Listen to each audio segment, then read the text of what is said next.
I believe the message from David Goggins has one big problem with it. I first read his book in, I think, 2019, right out of high school, maybe 2018. I've read it 3 times. Well, listened to it, but same thing. And I have watched plenty of podcasts and videos and thought about it a lot. And the problem with his message is actually not inherently himself. I think it's what people interpret and take away from that. And this has been something I've discovered over years of like really, really liking David Goggins and his book and the stories he teaches. And I do believe that book got me out of some dark times post high school. And I mean, I even have his logo tattooed on my forearm. So like, I love the messages there and what he teaches. I think there's a big problem that people misinterpret with David Goggins. They look at a lot of the accomplishments, the running on broken legs, the overtraining, the little sleep, Navy SEALs, all those things that are very intense and hard on the body. And we see it that he, has knee problems and things like that and had to get surgeries or a couple surgeries. And so they take a look at the message in the book, and the thought is like, you're telling people to hurt themselves or to not recover properly. And I've listened to a lot of the podcasts and reread the book. I don't think I've ever necessarily seen him say word like specifically that people should hurt themselves, right?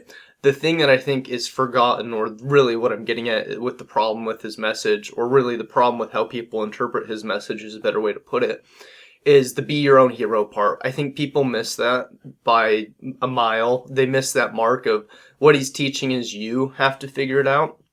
And this is something I didn't understand when I first read his books. I read the book and then started running every day and lifting 6 or 5 days a week, plus running every day, and also doing a bunch of yoga, really dialing in that physical part and overdoing it, or not sleeping, or if I woke up in the middle of the night, I'd push myself instead of getting recovery and rest.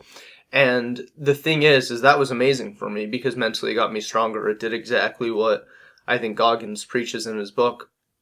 And then over time, I had a lot of reflection of, well, who do I want to be, right? And that comes back to the be your own hero thing.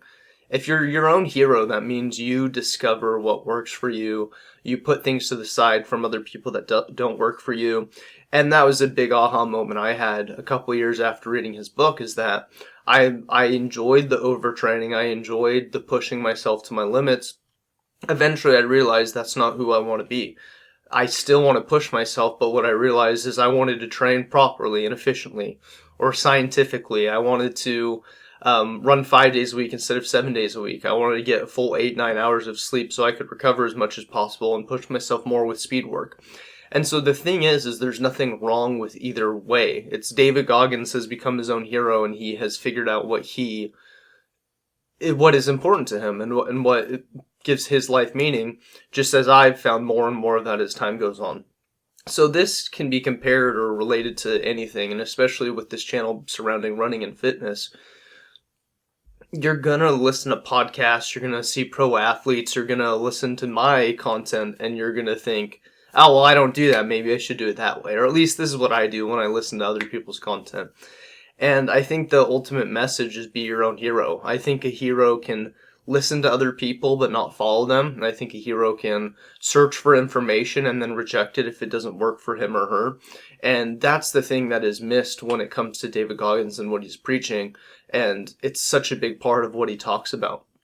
People listen to all these crazy things he does, and then they twist it into, well, you're promoting hurting yourself. No, he was his own hero. And I think his story is a demonstration of what you can become and what it takes to be your own hero. And so the message I'm trying to get across is less about David Goggins and more about you. And you have to do the soul searching. You have to sit in silence and be off the phone and think through problems. You have to figure out the exercise or training plan that works for you. Nothing wrong with turning to other people to figure that out. But if you become consumed by that, you come further away from who you are. And I think that's something that happened early on when I started listening to David Goggins, by no fault of his, just my being, naive and not knowing enough about myself. And as time, went on, I realized, oh, well, I have to be my own hero, and I can listen to podcasts and I can read books, and that's great. But ultimately, I make the decision. There's going to be a lot of things out there that people say and people that I really respect and appreciate, that just isn't going to work for me. So I'm going to be my own hero, and I encourage you to be your own hero. If you're a subscriber, you watch my channel, I say very regularly, you got to find out what works for you. I think that's exactly what I'm talking about with being your own hero. And so I hope that message is clear, that I may speak in black and white terms sometimes, or I might make a declaration of this is the way things should be. Well, I'm getting blurry. A declaration of where things should be or how they should go, and ultimately you have to discover that for yourself and figure out what works for you. So anyways, if you like this type of content, running, fitness, that's what this channel is about, maybe consider subscribing, and if not, I still hope you got something out of this video, and I hope I get to see you in another video sometime soon. Peace.